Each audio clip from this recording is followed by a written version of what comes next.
Los principales tipos de muestreo para la metasíntesis cualitativa. Tenemos el muestreo teórico, tenemos el muestreo por criterio. El muestreo por criterio, vamos a centrarnos en este, vamos a hablar primero de este. Tenemos el de máxima variación, el homogéneo y el muestreo por saturación. El muestreo por criterio lo que nos lleva es precisamente a la selección de estudios mediante criterios específicos de inclusión y exclusión. En este caso es muy similar a lo que es el método Prisma. En el método Prisma no nos dicen, bueno, tú elige el tipo de muestreo. En el método Prisma nos dicen, aquí tienes tus lineamientos y entre estos lineamientos es precisamente un muestreo por criterio. Cuando nosotros estamos colocando criterios de inclusión, criterios de exclusión, ahí más que nada estamos haciendo un muestreo por criterio. Este tipo de inclusión de conceptos nos lleva a un muestreo muy específico. Hay otros tipos de muestreo como lo estamos viendo, pero sí hay que tener muy presente eso. En este caso vamos entonces a terminar de ver la parte del muestreo por criterio, lo que habíamos dicho. Los estudios, los criterios específicos, inclusión y exclusión, el tipo de diseño, la población, el contexto, entre otros. Vamos a desarrollar en la siguiente sesión muestro por criterio, porque es el que suelen, de hecho, pedirnos. En ocasiones nos dicen, ¿cuáles son tus criterios de inclusión? ¿Cuáles son tus criterios de exclusión? Y dices, bueno, si tengo criterios de inclusión, tengo criterios de exclusión, tengo un muestreo por criterio dentro de la metasíntesis cualitativa. ¿Cuáles son las características de este muestreo? Más que nada se controla la heterogeneidad de los estudios, aseguramos que todos los estudios sean relevantes para nuestra pregunta de investigación. El muestreo teórico. Cuando nosotros desarrollamos un muestreo teórico, la selección va a estar basada en la capacidad que van a tener estos estudios para contribuir a la construcción de una teoría o categoría conceptual. Este tiene otro tipo de características. No tenemos criterios de inclusión, no tenemos criterios de exclusión.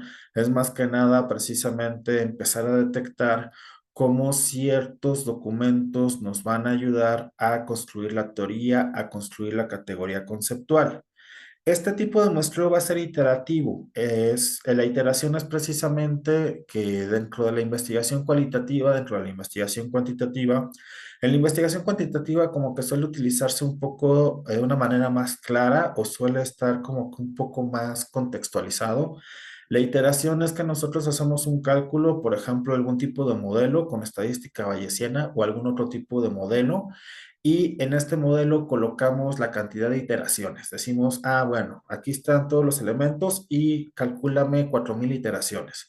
4000 iteraciones quiere decir que va a ser el cálculo, esa es la primera iteración, o ese más bien, sí es la primera iteración. Después de que termine ese cálculo, lo voy a volver a hacer la segunda, tercera, cuarta, así sucesivamente hasta que desarrolló 4000 iteraciones el programa. En el caso de la investigación cualitativa, lo iterativo es lo mismo. Ya desarrollamos la investigación, probablemente no nos vamos a llevar 4000 iteraciones, pero sí tenemos que volver a desarrollar el proceso. Ese es el sentido de la palabra iteración, tanto en lo cuantitativo como en lo cualitativo. Nada más que en lo cualitativo no vamos a utilizar una máquina, la máquina que en muchos aspectos va a realizar las iteraciones, vamos a hacer nosotros mismos mediante otro tipo de herramientas, como puede ser una computadora, como pueden ser los gestores, como pueden ser los buscadores académicos y similares. A medida que avanzamos en el análisis, identificamos nuevos estudios que complementan la teoría emergente. Por eso es esta parte de la iteración. Por eso es la necesidad de estar buscando constantemente, de regresar nuevamente a desarrollar el proceso. El muestreo de máxima variación, en este caso lo que se hace es seleccionar estudios que tienen un contexto diferente. La variación es por el contexto, la variación es por la población, la variación puede ser por el diseño de investigación, también por los resultados. Esto lo hacemos más que nada para identificar patrones y diferenciar los estudios. Eso es lo que sucede en el muestreo de máxima variación. Lo que sucede es que se explora la generalizabilidad de los hallazgos y también la influencia de diferentes contextos en los resultados. Yo dentro de la investigación cualitativa estoy investigando lo relacionado con qué les gusta que pudiera ser desde una perspectiva cualitativa. los hábitos, incluso los hábitos de consumo o los hábitos alimenticios de las personas. Y dentro de los hábitos alimenticios de las personas, puede ser que en cierta parte, en cierto contexto, tengan acceso a ciertos elementos y en otro contexto no tienen acceso a esos otros elementos y cómo sustituyen. Y en relación a la sustitución de los elementos, qué tipo de hábitos van desarrollando. Probablemente en una zona que es rica en ciertos recursos, consumen ciertos alimentos y esos alimentos precisamente les dan también el acceso a una formación de hábitos muy diferentes en comparación de los otros que probablemente tienen otros hábitos que son muy mejorables, por así decirlo.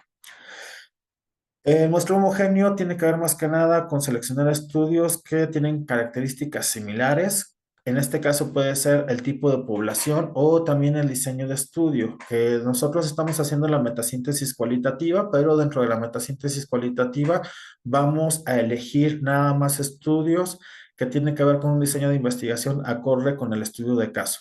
Eso es lo que nosotros vamos a hacer, un muestreo homogéneo en donde todos los documentos tienen que ver con estudio de caso. Sea un libro, sea un artículo, son estudios de caso. Eso es lo que nosotros estamos colocando como muestreo homogéneo.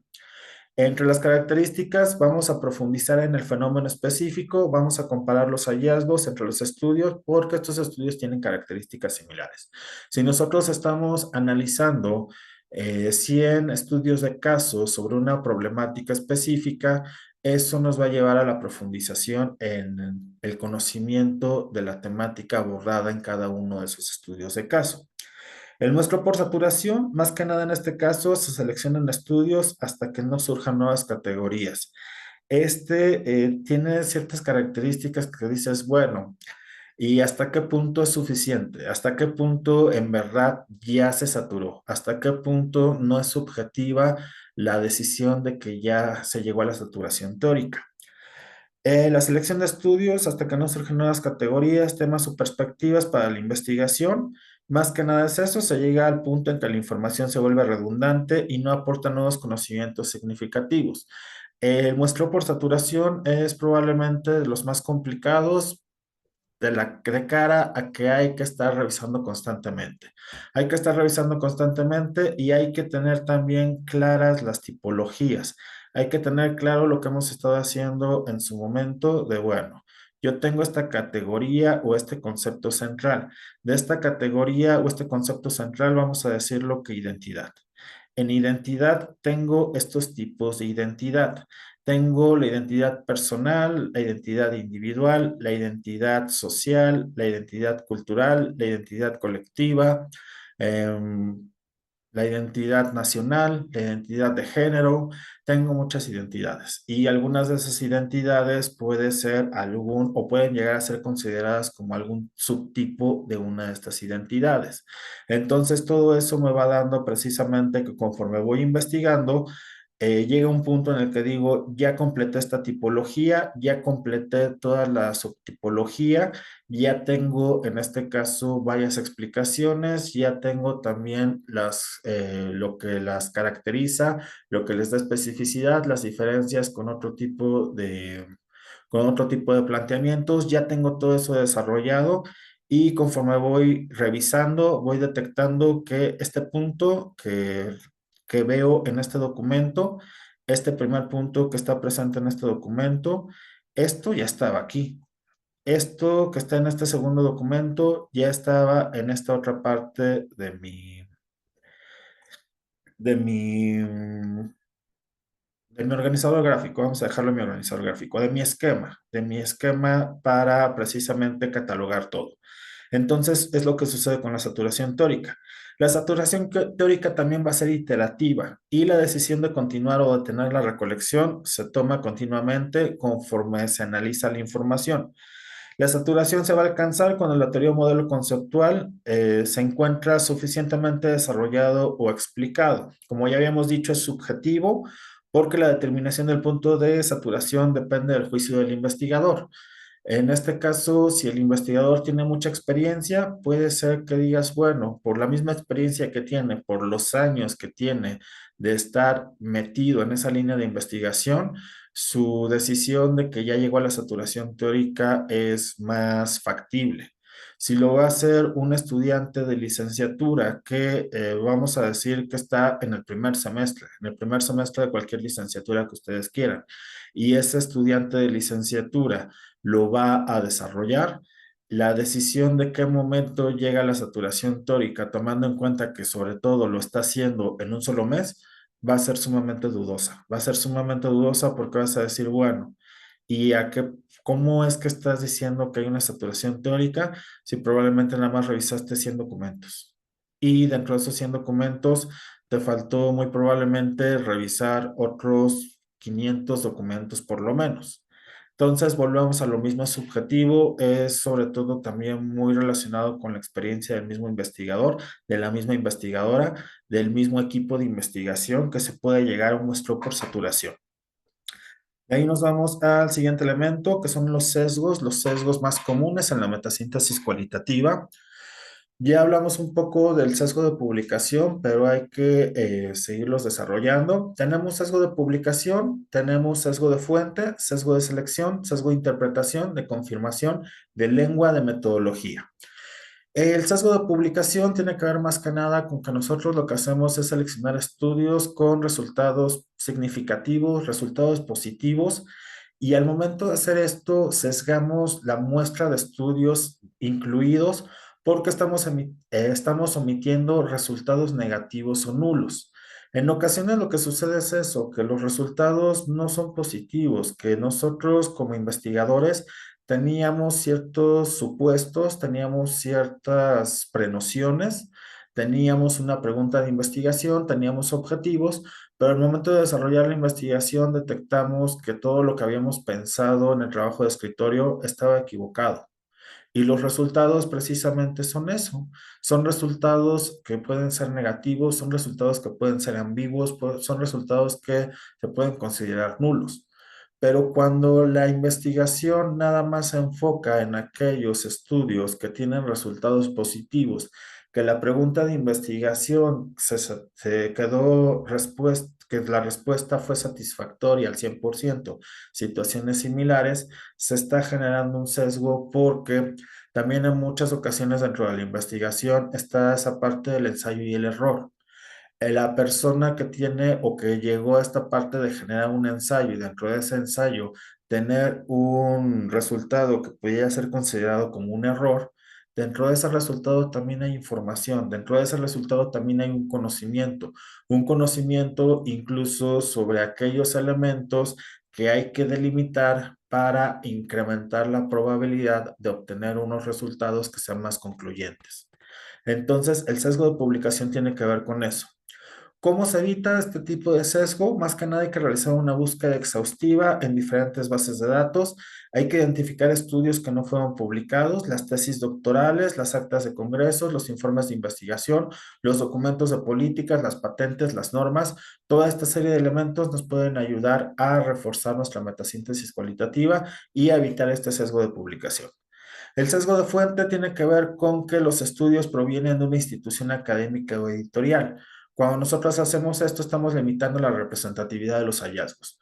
Nosotros trabajamos como, por ejemplo, cuando estaba en la presentación en la Universidad Nacional Autónoma de México y nada más utilizamos textos que fueron publicados, revistas, libros que fueron publicados por la Universidad Nacional Autónoma de México. La Universidad Nacional Autónoma de México, al igual que muchas instituciones académicas, tienen una ideología. Esa ideología va a estar presente en su producción académica, porque los que fueron formados ahí van a tener ciertos elementos. Va a ser muy altamente probable que si nosotros nada más estamos revisando la producción editorial de esa institución académica, se vaya a ver reflejado en los resultados. Para evitar este sesgo hay que consultar de diferentes editoriales, hay que consultar de diferentes instituciones académicas, de diferentes centros de investigación, para que no caigamos en este tipo de sesgo. ¿Cómo se evita? Precisamente con múltiples bases de datos, diferentes tipos de publicaciones y la consulta de diversos repositorios. El sesgo de selección tiene que ver con que los estudios confirman nuestras suposiciones o se ajustan a nuestros intereses. ¿Cómo vamos a evitar eso? ¿Cómo vamos a evitar que los estudios precisamente nada más confirmen lo que nosotros suponíamos? Hay que utilizar criterios de inclusión y exclusión claros y objetivos. Hay que documentar el proceso. Es por eso que en muchas ocasiones el muestreo se va yendo, se va en muchos aspectos decantando hacia lo que es el muestreo por criterio, porque los criterios de inclusión, los criterios de exclusión ayudan en más de un aspecto a que la selección sea más clara, a que le demos una mejor noción de por qué, de que justifiquemos el por qué están presentes esos documentos. Ese digamos que es uno de los elementos que van de la mano precisamente de que se utiliza tanto ese tipo de muestreo en la metasíntesis cualitativa, en lo que es la revisión sistemática con método PRISMA. Evitar el sesgo de selección. El sesgo de interpretación es más que nada interpretar los datos de manera subjetiva. En esta interpretación, más que nada, están nuestras creencias, están nuestras teorías, no está tanto la evidencia que tenemos ante nosotros.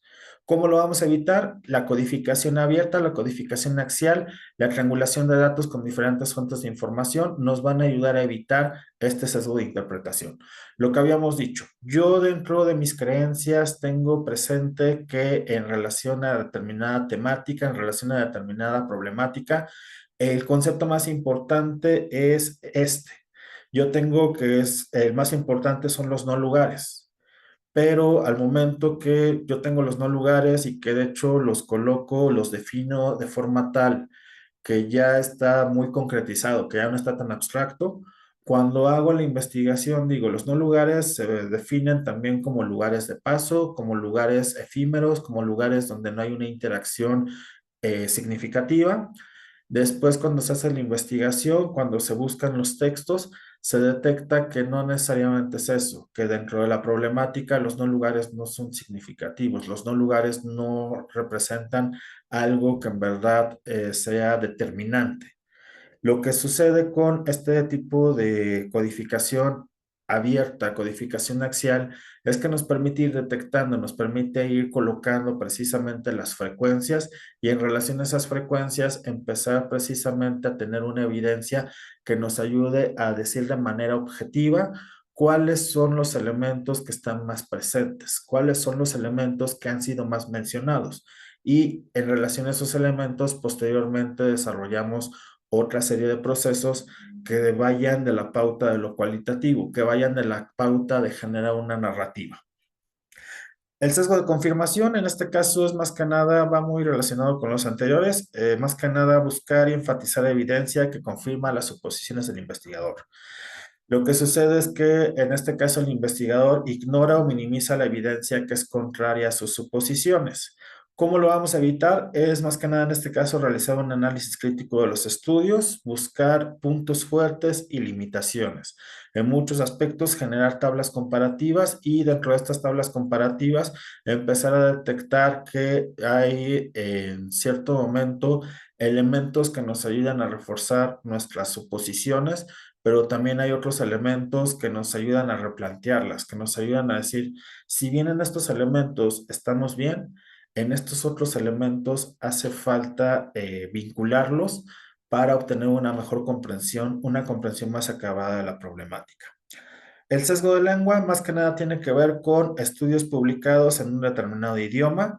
Cuando nosotros nada más lo hacemos en un solo idioma, vamos a limitar la diversidad de perspectivas. Lo que se tiene que hacer para evitarlo es buscar estudios en múltiples idiomas, valorar la traducción de estudios relevantes. Esta parte de la traducción de estudios relevantes tendría que ver también con procesos tal vez un poco más dentro de institutos de investigación, situaciones similares, dentro de equipos de investigación, donde probablemente digan, bueno, este texto hay que traducirlo para que lo podamos colocar de una manera adecuada, para que una traducción tendría que ver, más que nada, una traducción adecuada Una traducción tendría que ver no nada más con pasarlo del idioma, por así decirlo, inglés al español, sino después generar la retrotraducción para que dentro de esa retrotraducción se detecte exactamente que se conservó el sentido original. Entonces, son procesos que igual nosotros, si lo estamos haciendo de manera individual, más que nada sería, en cierta forma, sí colocar otro idioma, no nada más el español, probablemente aunque sea el inglés. Y en este caso, si vamos a colocar lo que son español e inglés, lo que teníamos aquí arriba, déjenme regreso un poco, lo que teníamos, ya me fui, lo que teníamos aquí, migrante or inmigrante, adaptación o ajuste, escuela o colegio, tendríamos que hacer la búsqueda, en este caso en español, por así decirlo, tendríamos nuestra tabla, búsqueda en español, búsqueda en inglés. Este tipo de fórmulas en español, este tipo de fórmulas en inglés. Eso es lo que tendríamos que hacer. Si vamos a hacerlo en otro idioma, en ese otro idioma vamos a aplicar lo que sería este tipo de fórmulas. Los operadores booleanos, estos, como habíamos comentado, así es como se aplican, así es como aparecen en los buscadores. Es, digamos, un estándar internacional.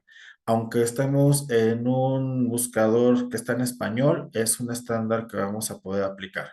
Estamos en un buscador que está en inglés, con mayor razón va a aparecer así.